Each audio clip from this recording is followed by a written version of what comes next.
esteemed colleagues, respected guests, and dear participants. I, Megha Juneja, welcome you all to the 5-day Career Advancement Program on the theme Development of Professional Excellence in Legal Practice. This program is a dynamic and immersive training initiative tailored to equip legal professionals, scholars, and students with the skills necessary to excel in a modern legal landscape. The program combines theoretical grounding with hands-on application through strategically designed sessions for the young professionals. Before we proceed further, allow me to give a brief introduction about GIPS. The seed in the form of Rolling Educational Society, sown to provide quality education in 1983, has flourished to a tree, spreading its branches and stems of education far and wide. Through its concerted efforts, the Society has created several institutions of known standards and repute for imparting quality education right from the kindergarten stage to master level under the brand name Geetarathna. Geetarathna International Business School was established in the year 2004. It is a self-financing ISO 9001-2008, 14001-2015 and 5001-2018 certified and NAAC accredited. It is affiliated to Guru Gobind Singh Intertrust University, Delhi and approved by All India Council for Technical Education, Ministry of Education, Government of India for technical courses and Bar Council of India for law courses. GIPS has been graded A by National Assessment and Accreditation Council in its third cycle. As one of the National Capital's leading business schools, GIPS brings together people, cultures and ideas from around the corner to change lives and to transform organizations. Now I would like to request Professor Dr. Abhijit Das Sir to give a welcome address. Thank you, ma'am. A very good morning, distinguished guests, esteemed speakers, respected faculty colleagues and dear participants. It is with great pleasure and a deep sense of purpose that I welcome you all to this career advancement program on the development of professional excellence in legal practice. In an era marked by rapid change, technological advancement and evolving customer-client expectations, the legal profession stands at a pivotal crossroads. More than ever, there is a pressing need not just for legal knowledge but for excellence.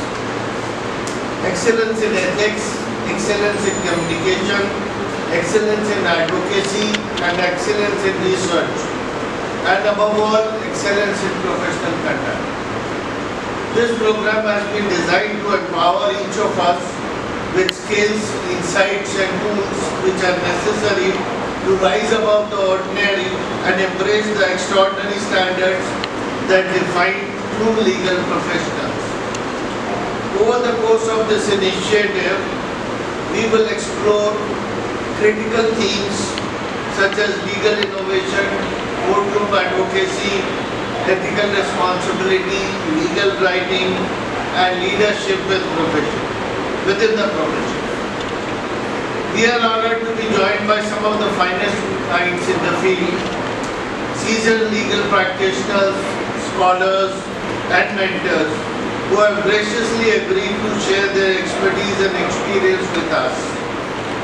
Their presence adds immense value to this program and we are sincerely grateful to them for their participation. To our participants, I would like to say your presence here reflects commitment not only to your own growth but to the broader ideal of justice and integrity that lie at the heart of our profession. We encourage you to actively engage, ask questions and most importantly, use this platform to connect, learn and be inspired. Because that learning is a continuous process, it is not just a one-time activity. So no matter how many years of experience you have, you are still a learner and everybody is learning. Even I am learning, even a fresher is learning, even a student is learning.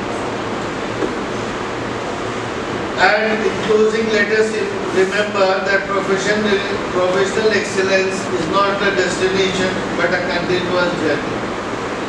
It is built daily through hard work, self-reflection, learning, and a dedication to service. Once again, I warmly welcome all of you, and I look forward to a truly enriching and transformative experience together. Thanking you and welcome us.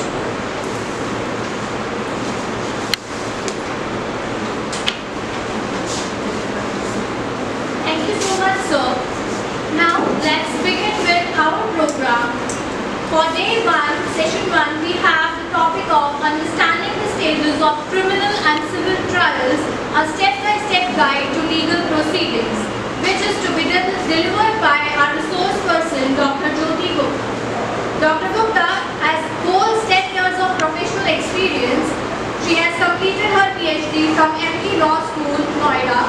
She has earned a master's degree in computer science from Maharishi Dayanand University in 2006.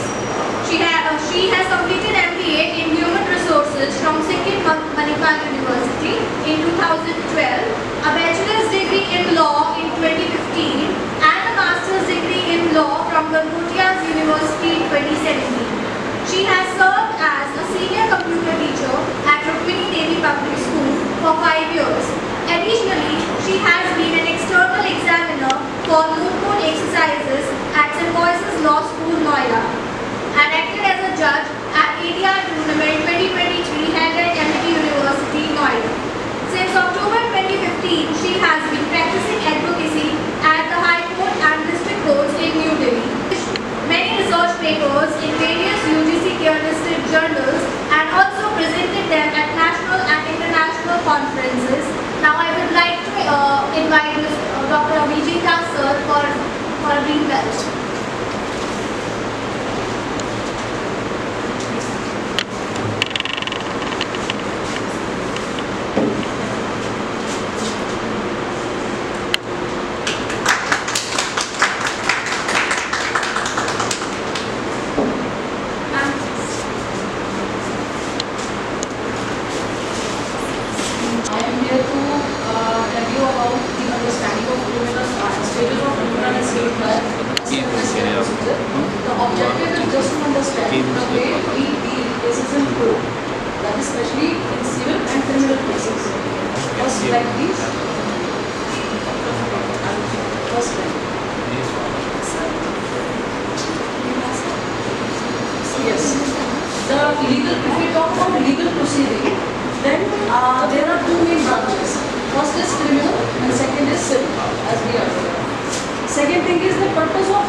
Both the things, either it's a punishment or compensation, that depends on the severity of the crime and requirement of the victim. तो वहाँ पे उसका हमने कैसे rehabilitate victim को दोबारा करना है, विक्टिम ऑफ अ क्राइम को, इसके ऊपर पूरे तरीके से डिपेंड करेगा. Second third slide. Now the features. If we this is the key difference between criminal and civil cases. First thing is initiative. Initiative means who actually initiate this particular case if we talk about criminal. State or government. इसमें victim भी खुद से जाके approach कर सकता है, but most of the time भी क्या होता है कि victim जो है, जैसे रेप केस हो गया, वहाँ पे तो जा सकता है, लेकिन अगर मर्डर केस है तो उसमें स्टेट और गवर्नमेंट इसको इनिशिएट। लेकिन if you talk about civil cases, only and only victim with approach to the court, victim ही जाके अप्रोच करेगा, यहाँ पे स्टेट और गवर्नमेंट का कोई इनिशिएट नहीं है। नेक्स्ट है स्टैंडर्ड ऑफ प्रूफ। इसमें हमारे पास जो एविडेंसेस होने चाहिए that should be beyond reasonable doubt. अगर एविडेंसेस ऐसे नहीं होते हैं तो वहाँ पे हम पीनलाइजेशन नहीं दे पाते हैं, इक्विटल होता है। इक्विटल भी हमारे 3 टाइप के होते हैं। इनिशियल इक्विटल जो होता है, अगर हमारे पास बियॉन्ड रीजनेबल डाउट एविडेंसेस नहीं है तो कंप्लीट इक्विटल दे दिया जाता है, उसको कंप्लीट इक्विटल दे दिया जाता है। कुछ केसेस में क्या होता है कि इक्विटल हम जब प्रोवाइड करते हैं तो वहाँ पे हम ये देखते हैं कि ऑफेंडर के ऊपर अगर 4 या 5 charges section different under sections में हुए हैं तो वहाँ पे किस चार्ज को हम इक्विटल दे सकते हैं और किसमें नहीं दे सकते हैं। फॉर एग्जांपल, अगर रॉबरी का और मर्डर का केस है तो वहाँ पे ये देखा जाएगा कि क्रिमिनल को रॉबरी के लिए पीनलाइज किया जाना चाहिए और किसी क्रिमिनल को रॉबरी के साथ मर्डर के लिए भी पीनलाइज किया जाना चाहिए। नेक्स्ट है more likely to be true. Civil cases के अंदर क्या होता है, हमारे जो एविडेंसेस होती है हम कोर्ट ये मान के चलती है कि 50% ऑफ द टाइम वो एविडेंसेस अप्रूव होंगे, ऑथेंटिकेटेड होंगे, लेकिन इसकी कोई श्योरिटी नहीं है। फॉर एग्जाम्पल, सिविल केस में if a person is saying कि मेरा जो टेनेंट है वो एक पर्टिकुलर टाइम के लिए मैंने रखा था, तो उसके लिए कोर्ट को इसके लिए एविडेंसेस चाहिए होंगे। इधर the person should provide the paper work, कोई टेनेंसी का आपने कोई डॉक्यूमेंट बनाया है या आपने इसको कैसे एग्जीक्यूट किया।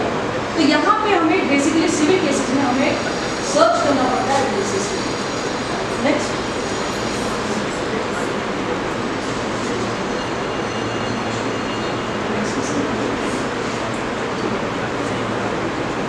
next thing is, if we talk about punishment, then in criminal cases imprisonment and fine, this is the final thing जो दिया जा सकता है किसी भी क्रिमिनल को, ऑफेंडर को। और सिविल केसेस में सिर्फ कंपनसेशन होता है, that depends on the damages, कि कितना डैमेज पर्सन को प्रोवाइड हुआ है, कितना उसने डैमेज फेस किया है, उस अकॉर्डिंगली कंपनसेशन सिविल केस में दिया जाता है। इसमें कहीं पे भी इम्प्रिजनमेंट का कोई प्रोविजन नहीं होता, फाइन का कोई प्रोविजन नहीं होता। There is lot of difference between fine and compensation. Fine जो होता है वो ऑफेंडर से लिया जाता है, कंपनसेशन जो दिया जाता है वो ज़्यादातर मॉनिटरी से ज़्यादा रिलीफ के फॉर्म में दिया जाता है सिविल केसेस में। नेक्स्ट लास्ट पॉइंट है इसका पर्पस। पर्पस क्या रहता है क्रिमिनल केसेस में कि किसी भी तरीके से जो भी हम ट्रायल प्रोसेस को प्रोसीड करें वहाँ पे हमें किसी भी हाल में ऑफेंडर को या तो पनिशमेंट देनी है या तो इक्विटल देना है, but that depends on the evidences जो हमारे पास क्रिमिनल केसेस में है। जबकि सिविल का ट्रायल का यही प्रोसेस रहता है कि हमारा कंप्लीट प्रोसेस होने के बाद हमने अप्रोप्रिएट कंपनसेशन अपने जो प्लेंटिफ है उसको प्रोवाइड किया या नहीं, ऑब्जेक्टिव से नहीं रहता है इसमें। Next time, these are the different stages of criminal trial. First is investigation and arrest. ये सिविल केस में कभी भी नहीं किया जाता है, ना इन्वेस्टिगेशन नहीं की जाती है और अरेस्ट भी नहीं होता है। लेकिन क्रिमिनल ट्रायल के अंदर सबसे इनिशियल स्टेप यही होता है कि यहाँ पे एविडेंसेस कलेक्ट किए जाते हैं और उसके बाद अरेस्ट डिसाइड किया जाता है। मैं आपको इसका एक एग्जांपल देती हूँ। जैसे बुराड़ी का जो केस था, सुसाइडल केस था, इनिशियली इन्वेस्टिगेट किया गया, इसमें कहीं पे भी अरेस्ट नहीं हुआ। तो ये अरेस्ट वाला जो पॉइंट है ये हर बार इफेक्टिव होगा ऐसा नहीं है, depends on crime to crime. Investigation करने के जो इन्वेस्टिगेशन की जाती है उसके डिफरेंट स्टेप्स होते हैं, उसके बाद अरेस्ट को डिसाइड किया जाता है। कई मैक्सिमम केसेस में ये होता है कि अरेस्ट पॉसिबल होता है, पर फ्यू क्रिमिनल केसेस में अरेस्ट पॉसिबल नहीं है। नेक्स्ट है, अगर अरेस्ट हुआ है तब FIR हमारी रजिस्टर हो जाती है। इमीडिएट उसके बाद इन्वेस्टिगेशन आयु डिसाइड होने के बाद इन्वेस्टिगेशन टीम स्टार्ट कर देती है, चाहे वो एविडेंस कलेक्ट करे, चाहे विटनेस का रिकॉर्ड करे स्टेटमेंट उसका, और अगर वो विक्टिम को भी बार बार कोई मेडिकल अगर रिक्वायरमेंट है, मेडिकल एविडेंसेस की रिक्वायरमेंट है प्रिसाइसली रेप केसेस में, तो वो भी फिर इन्वेस्टिगेशन टीम इनिशिएट होती है। ऑब्जेक्टिव यही रहता है कि जो भी वो चार्जशीट फाइल करे या अगर वो किसी केस में क्लोजर रिपोर्ट देती है तो ये बिल्कुल जस्टिस प्रोवाइड करने वाला होना चाहिए, इसमें कोई क्वेश्चन नहीं होना चाहिए। अब जैसे we talk about closure report, कई केसेस में ऐसा होता है कि पुलिस चार्जशीट फाइल करने की बजाय डायरेक्ट क्लोजर रिपोर्ट दे देती है। मैंने आपको इसका एग्जांपल दिया था, जैसे बुराड़ी का जो सुसाइडल केस था, उसमें इन्वेस्टिगेशन टीम ने जब ये प्रोवोक किया, जब पुलिस ने इन्वेस्टिगेट किया था तो उनको ये एक डायरी मिली, डायरी के अंदर उनका सारा जो उन्होंने एविडेंसेस के तौर पे उसको लिया,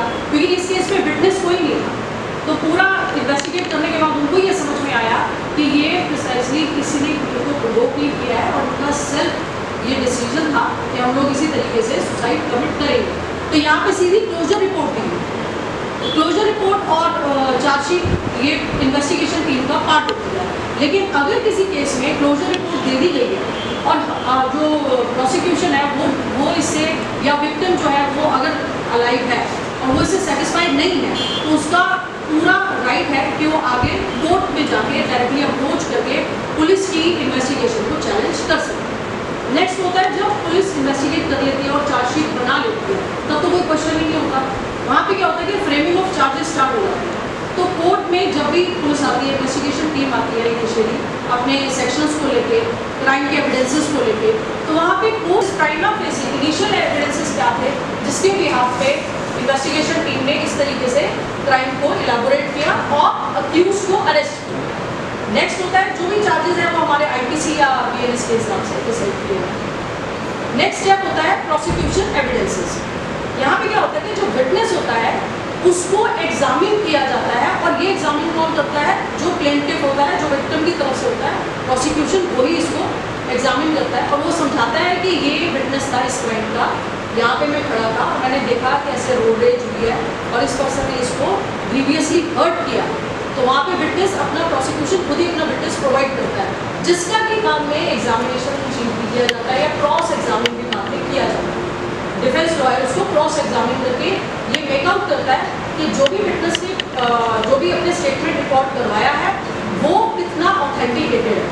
यहाँ पे डिफेंस लॉयर का मेन काम आता है कि वो ऑथेंटिकेशन विटनेस की प्रूफ ना होने दे तभी एक्विटल पॉसिबल है उसके क्राइम का।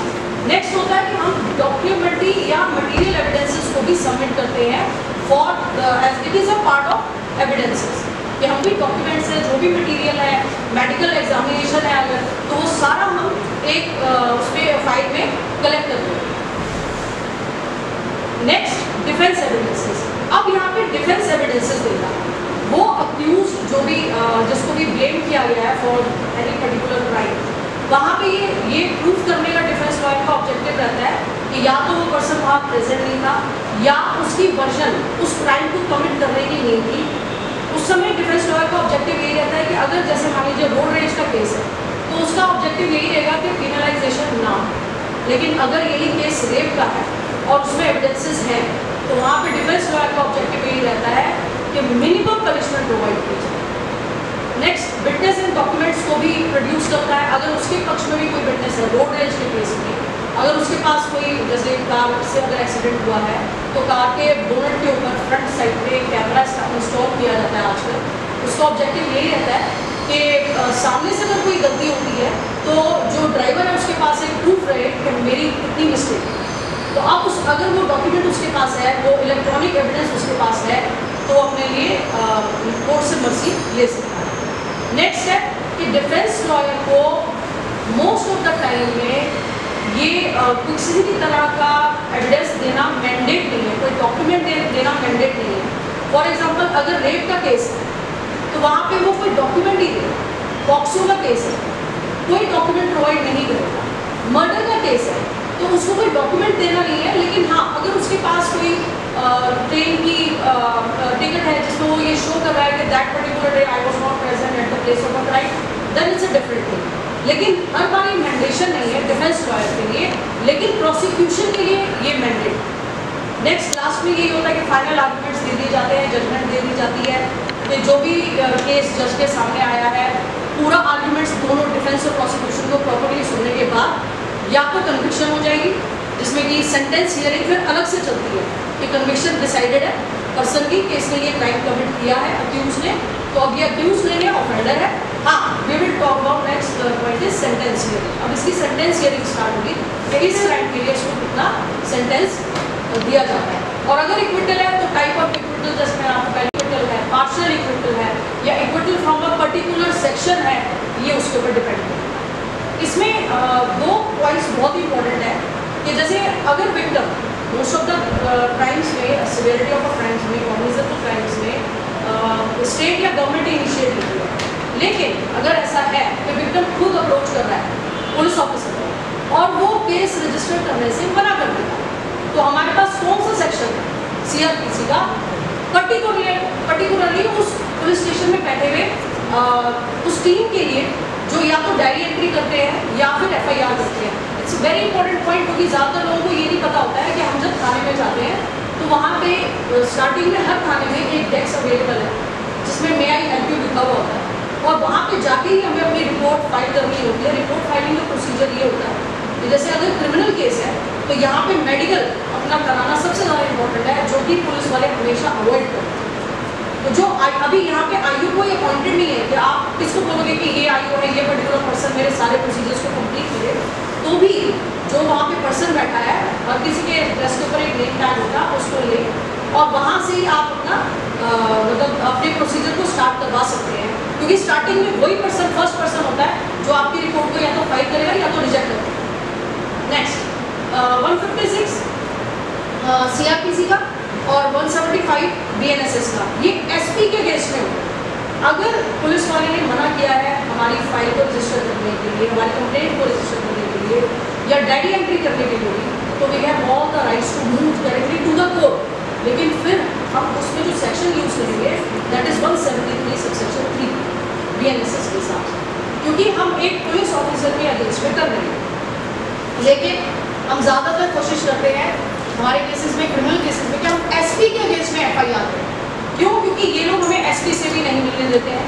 तो उस सिचुएशन में हम सीधा का सीधा मैजिस्ट्रेट के पास जाते हैं और मैजिस्ट्रेट वहाँ से डायरेक्शन इशू करता है under section 175 subsection 3 of BNSS कि आपने पुलिस ने इन्वेस्टिगेशन करनी है और इसके ऊपर FIR रजिस्टर करनी है। तो वहाँ पे पुलिस वालों को ही कोर्ट डिसाइड करता है। तो ये दो सेक्शन सबसे इंपॉर्टेंट है, हमें ये पता होना चाहिए कि हम किसके अगेंस्ट में ये करते हैं। नेक्स्ट सिविल, बहुत इजी प्रोसेस होता है इसमें। मेनली हम फाइलिंग ऑफ क्लेम करते हैं। अब जैसे मैंने आपको एग्जांपल दिया था कि हम वेकेट कराना चाहते हैं टेनेंट से, लैंडलॉर्ड अपना प्रीमाइसेस वेकेट कराना चाहता है। इस सिचुएशन में क्या होता है कि हम पहले नोटिस सर्व करते हैं, वो मैंने यहाँ पे मेंशन नहीं करा है। क्लेम के पहले हम एक नोटिस सर्व करते हैं इस तरह के पर्टिकुलर केसेस में कि ईदर यू एक्सेप्ट दिस और we are moving to court. Civil case में अगर वहाँ से रिजेक्शन हो जाता है या एक्सेप्टेंस नहीं करते वो नोटिस का या रिएक्ट नहीं करते, तो हमारा सीधा पहला तरीका ये रहता है कि हम कंप्लेंट फाइल करते हैं। कंप्लेंट का अगर हम समरी में बात करें तो जब क्रिमिनल केस स्टार्ट होता है तो उसकी फर्स्ट स्टेज होती है कि FIR या charge.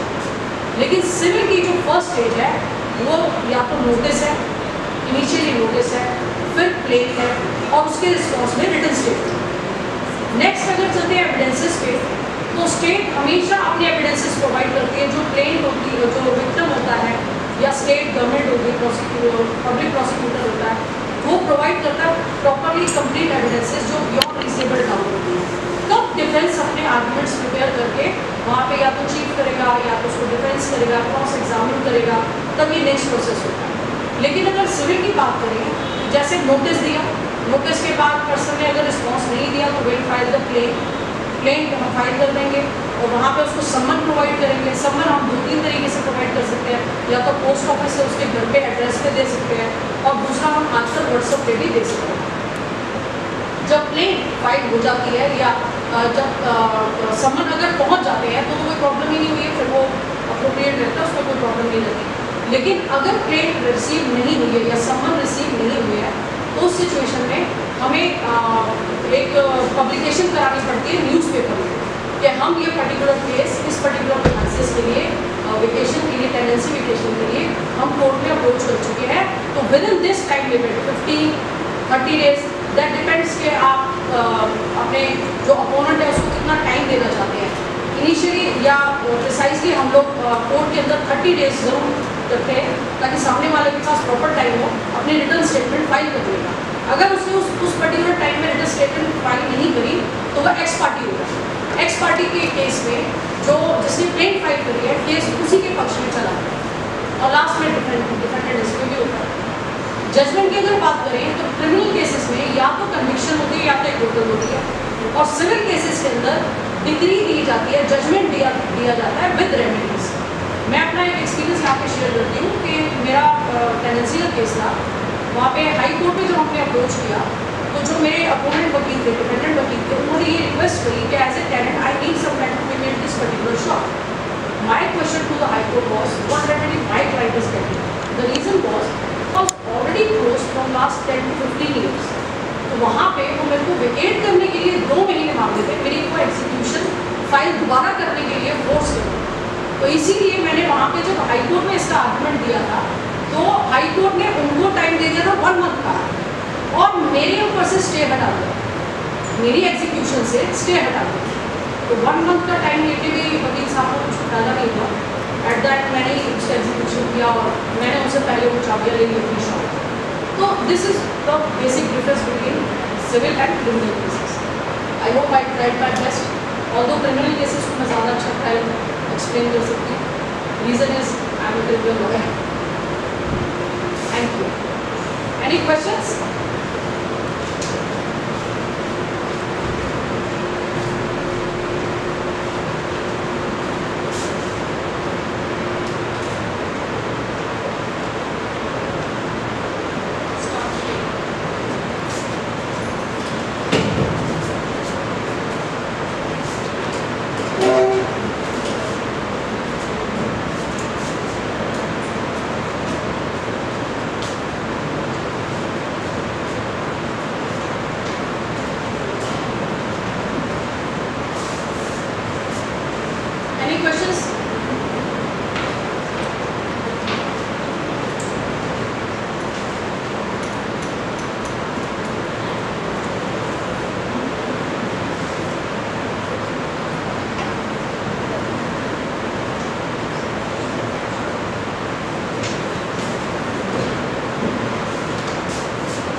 Yes, students. I would like to share one of my case 354 का. ये जो चोरों का क्रिमिनल केस था. I am a member of this court. तो वहाँ पे जो इसमें भी आपको ट्रायल प्रोसेसेस के बारे में और अब्यूज ऑफ ट्रायल प्रोसीडिंग के राइट एग्जांपल है ये case. State versus knowledge Singh था. 354 का केस था. My chamber is that time I was in 357. Chamber western wing 357 chamber. जो मेरे सर थे उनके पास जब ये केस आया तो ना तो हम उसकी कभी भी डायरेक्ट डिफेंडेंट थे, ना हमने वो केस की इनिशियल मतलब इन्वेस्टिगेशन टीम से भी कभी बात करी थी. हमारे पास जब आया तो बेल के ऊपर लगा. तो वहाँ पे हमने जब बेल हमारे अक्यूज की अब हमने अप्रोच करा तो हमको ये समझ में आया कि जो इन्वेस्टिगेशन टीम ने जो भी वहाँ पे FIR करी है और जो एविडेंसेस दिए हैं वो इतने लूज एविडेंसेस हैं, इतने लेम एविडेंसेस हैं कि वहाँ पे इतना लकूना था. लेकिन क्योंकि अप्रोप्रिएट ट्रायल प्रोसीजर्स को फॉलो नहीं किया गया और जो वकील साहब थे जिनके पास वो इनिशियली एक्यूज जा रहा था उन्होंने प्रॉपर प्रोसीजर्स ट्रायल के प्रोसीजर को फॉलो नहीं किया तो उनको तिहाड़ जेल तक जाना पड़ा. तो जब वो हमारे पास आए तो हमने इनिशियली उनकी पहले बेल कराई और बेल कराने के बाद हमने फिर एक एक एविडेंसेस को जो टीम ने इन्वेस्टिगेशन टीम ने दिए हुए थे उन सबको चैलेंज किया. अब इनिशियल जो उन्होंने चैलेंज हमने किया था वो ये था कि विक्टिम जो था वो डे 1 पे अपना स्टेटमेंट रिकॉर्ड करवाने के लिए भी नहीं कभी आया. जो भी विक्टिम का स्टेटमेंट रिकॉर्ड हुआ था वो सिर्फ और सिर्फ पुलिस स्टेशन में हुआ in front of investigation team. कोई इसका और एविडेंस नहीं है. जितने भी विटनेसेस थे इस क्राइम के उसके लिए भी कोई एविडेंसेस नहीं है. यहाँ पे क्वेश्चन ये हुआ था कि जब हमारे पास प्रॉपर कोई बियॉन्ड रीजनेबल डाउट कोई एविडेंस था ही नहीं, ऑल्दो जो अक्यूज है वो बेल पर बाहर है, लेकिन उसके ऊपर हमने इनिशियली पहले उसको कॉल किया और उससे रिक्वेस्ट करी कि यू टेल अस कि where is the victim. Luckily हमारे केस में विक्टिम को आईओ ढूंढ ही नहीं सका इवन आफ्टर 6 months कि विक्टिम कहाँ गया. ऑल्दो क्रिमिनल केसेस में ऐसी प्रोसीडिंग्स नहीं होती. अगर 354 आप समझते हैं 354 का जो होता है वो मोडेस्टी ऑफ अ वुमन का क्राइम होता है और it's a very severe crime. Victim को पुलिस वालों के टच में और पुलिस वालों को विक्टिम के टच में हमेशा रहना चाहिए. लेकिन हमारा जो अक्यूज था उसको तो आपने तिहाड़ तक भी भेज दिया, लेकिन किसी भी तरीके से आपने कोई एविडेंस ऐसा नहीं दिया. ना तो आपने जो स्टेटमेंट रिकॉर्ड कराया वो कोर्ट में नहीं रिकॉर्ड हुआ, वो पुलिस स्टेशन में रिकॉर्ड हुआ और ये केसेस लड़का ही चला जाता है। यहाँ पे सिर्फ आयु का प्रॉब्लम नहीं था, इन्वेस्टिगेशन टीम का प्रॉब्लम नहीं था, प्रॉब्लम ट्रायल प्रोसेसेस का भी था। कैसे कि जो भी क्रिमिनल केसेस होते हैं उसमें साल में 2 या 3 से ऊपर की डेट नहीं पड़ती है, मैक्सिमम 3 होती है, लेकिन मोस्ट ऑफ द टाइम में 2 डेट्स होती है। दोनों डेट्स में अक्यूज हमेशा प्रेजेंट होता रहा। विक्टिम के लिए एक बार भी जो पब्लिक प्रोसिक्यूटर थे या कोई जो उस केस में अपॉइंटेड थे, उन्होंने ना उसका कभी स्टेटमेंट रिकॉर्ड कराया, ना कोई विटनेसेस को बुलाया, ना आईयू से रिक्वेस्ट करी कि एग्जामिनेशन इन चीफ होना चाहिए, कुछ भी नहीं। वो बस वो केस ऐसे ही चला जा रहा था और साल बाद जब जजेस चेंज हो जाते हैं तो फाइल नेक्स्ट में मूव कर दी जाती है। जब हमारे पास ये केस आया, इसमें 2 साल का एक टेन्योर बीत चुका था, जिसमें फॉर 3 डेज वो तिहाड़ जेल में 3 दिन के लिए रहकर आया। अब वहाँ पे जब हम इस केस में आए तो मैंने जब ये केस लिया था, सर ने मेरे को ये हैंड ओवर किया था, क्योंकि इसमें कोई आर्गूमेंट्स थे ही नहीं, क्योंकि विक्टिम ही नहीं थी। तो मैंने वहाँ पे जाके डिस्ट्रिक्ट कोर्ट में हमारी जज होती थी शालिनी शर्मा, उनसे मैंने रिक्वेस्ट करी कि मैम ना तो इसमें कोई स्टेटमेंट रिकॉर्ड हुआ है, एटलीस्ट आईओ को ये ऑर्डर किया जाए कि वो विक्टिम को प्रेजेंट करे कोर्ट में जस्ट फॉर वंस, ताकि हम स्टेटमेंट रिकॉर्ड कर सकें और हमें समझ में आए। एविडेंसेस के नाम पे जो विटनेसेस हैं उनके भी स्टेटमेंट हमारे पास रिकॉर्डेड नहीं है, और मुझे समझ में नहीं आ रहा कि इन्होंने पिछले वीक में 3 दिन के लिए मेरे क्लाइंट को उठा के तिहाड़ जेल में क्यों बंद किया था, जिसकी मैंने बेल अप्रोच की। तो मैम ने उसी समय ऑर्डर किया, ऑर्डर करा आईओ को कि आप विटनेसेस को लेकर आएंगे, आप विक्टिम को लेकर आएंगे ताकि स्टेटमेंट रिकॉर्ड हो सके। आफ्टर 6 मंथ्स इसमें डेट आई, और डेट के अंदर दोबारा से आईओ जो था वो रिटायर हो चुका है। रिटायरमेंट के बाद भी ही हैज़ टू प्रेजेंट, बिकॉज वो उनकी ड्यूटी होती है, जब तक केस अगर रिटायरमेंट कोई पुलिस वाला हो भी जाता है, जब तक केस खत्म नहीं होता वो उसका आईओ अपॉइंटेड रहता है। तो he was not in address, लेकिन वो वहाँ पे प्रेजेंट हुआ एंड ही क्लियरली सेड कि मैम हमारे पास कोई विटनेसेस नहीं थे, हमारे पास इसके जो विटनेसेस वहाँ पे प्रेजेंट भी थे, इस समय वो अवेलेबल नहीं है। तो जब ये केस हमारे पास आया था, 3-4 लेडीज़ थी जो थाने में आई और उन्होंने ये बोला कि नॉलेज सिंह ने इस फीमेल के साथ मिसबिहेव करा। हमने उनके नाम और एड्रेसेस जरूर लिए थे क्योंकि वो लो क्लास वर्कर थे, तो अब वो कहाँ है उनको ट्रेस करना नेक्स्ट ईयर पॉसिबल है, हम ये 6 महीने में नहीं कर सके। तो जब वो ये सब कुछ नहीं कर सके तो जज साहब ने उनको फिर नेक्स्ट डेट, शालिनी शर्मा जी ने नेक्स्ट डेट देने की कोशिश करी, क्योंकि the case was related to mathematics of a woman, इतना सीवियर क्राइम था इस वजह से। जब उन्होंने उसको नेक्स्ट डेट देने की कोशिश करी, तब मैंने ही उसके ऊपर आके ये मैम से कहा था, शालिनी मैम से, कि either you provide me hotel because 1 more day my client would not be in pain, and that is true when crime is not at all established. Your IU is clearly saying that we don't have witnesses, we don't have any evidences, कोई documents हमारे पास है नहीं, victim खुद present है नहीं, statement record हुआ नहीं है, and you want me to linger on with this accusation for more 6 months। हमारे फंडामेंटल राइट जो अक्यूज के होते हैं, या जो हमारी लॉ की डॉक्ट्राइन प्रिजम्पशन ऑफ इनोसेंस, जहाँ पे हम इनिशियली जब ट्रायल भी स्टार्ट करते हैं, FIR भी क्रिमिनल केस में स्टार्ट करते हैं, तो we always presume that the person who is blamed is accused for the crime only, वो ऑफेंडर नहीं जब तक कि ये चीज़ इस्टेब्लिश नहीं हुई। आपने बेल प्रोवाइड करी वो ठीक है, तो वो बेल में बाहर है, तो कोई प्रॉब्लम नहीं है, लेकिन प्रॉब्लम इस चीज़ में थी कि बेल के साथ बाहर होना और पुलिस वालों को कभी भी घर पे आके पर्सन को अरेस्ट करके ले जाना for 3 days they are keeping in Tihar jail. हमने तो नॉर्मल रूम में रखा था, ये पुलिस वालों का स्टेटमेंट था, नॉर्मल रूम में रहना या सिविल क्रिमिनल्स के साथ रहना ये एक बात का मैटर है। प्रॉब्लम ये थी कि आपने उसको अरेस्ट ही क्यों किया जब आपके पास कोई एविडेंसेस ही नहीं है। यहाँ पे मैंने जब स्टैंड लिया था तो मैंने शालिनी मैम को ये बोला था कि मैडम इधर यू प्रोवाइड मी होटल और I am moving to high court for the quashing of the FIR, क्योंकि मैं FIR को इस केस में क्वैश कराया जा सकता था, क्योंकि हमारे पास कोई विटनेसेस ही नहीं है क्राइम का, ना हमारे पास कोई विटनेस है, ना कोई एविडेंस है, ना हमारे पास कोई इसका डॉक्यूमेंट है कि ये पर्टिकुलर कोई क्राइम इन्होंने करा है, ना कोई स्टेटमेंट रिकॉर्ड हुई है। तो यहाँ पे मेरा स्टैंड ये था कि मैं FIR ही क्वैश कराऊँ हाई कोर्ट जाऊँ। दोनों बातों में मेरा डिफरेंस होता है। FIR जब क्वैश कराते हैं तो उसमें हम ये इस्टेब्लिश करते हैं कि हमारे क्लाइंट को कहीं ना कहीं हम एक स्पेस देते हैं कि अगर वो कोर्ट को दोबारा अप्रोच करता है तो कंपनसेशन के लिए अप्रोच कर सकता है।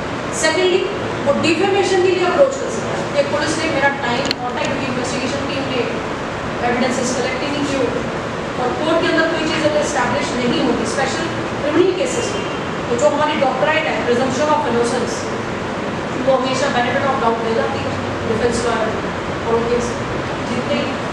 अब एक क्वेश्चन जैसे मेरे को दिखाई दे रहा है, rights of a defence lawyer. Defence lawyer के राइट्स में क्या होते हैं कि जैसे सिविल केसेस की अगर मैं बात करूँ, जो भी एविडेंसेस और विटनेसेस लगे हैं केस में, वो डॉक्यूमेंटेड है, वो इलेक्ट्रॉनिक है, वो एक जो एविडेंस है, एक विटनेस का नाम with address, complete address, defence lawyer का पूरा राइट है कि वो उसको सबसे पहले लेगा। Even it is a duty of prosecution कि वो उसको प्रोवाइड करेगा। आपने कई मूवीज़ में देखा होगा कि बीच में आपने कह दिया कि ये नया विटनेस है, ये आपके नया एक खुलासा करेगा related to crime and law. Practical procedures में ये पॉसिबल नहीं है, ऐसा नहीं होता। आपको 1 वीक पहले डिफेंस लॉयर को देना पड़ता है, पूरा उसका नाम, एड्रेस, इंटीमेशन देना पड़ता है कि हम इस पर्सन को कॉल करते हैं और ये विटनेस ये वाले क्राइम के लिए इतना इंपॉर्टेंट है, वो सारा आपको डिफेंस लॉयर को, प्रोसिक्यूशन को देना पड़ता है। नेक्स्ट राइट, डिफेंस लॉयर के पास पूरा राइट है कि वो विटनेसेस को एक बार ही नहीं एग्जामिन करेगा, वो री एग्जामिन या कई बार भी एग्जामिन कर सकता है।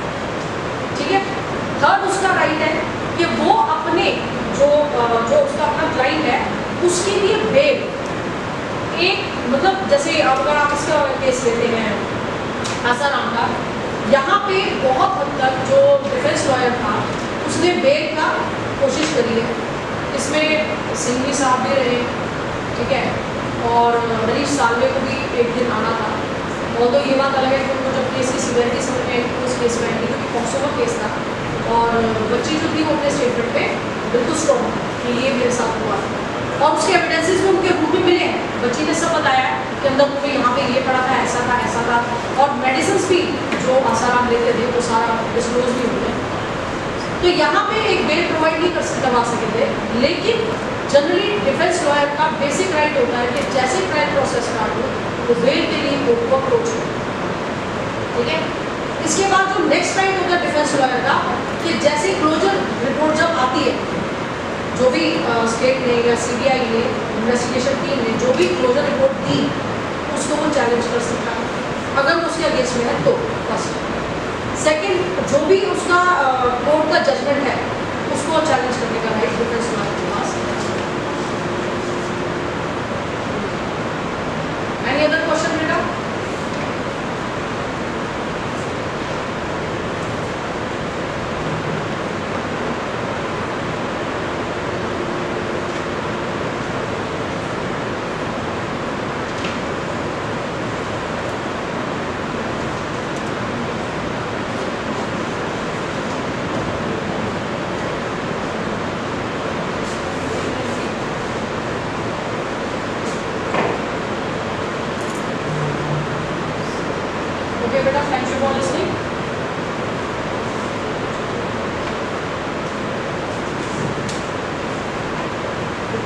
Morning participants, I request you all to please switch on your camera once.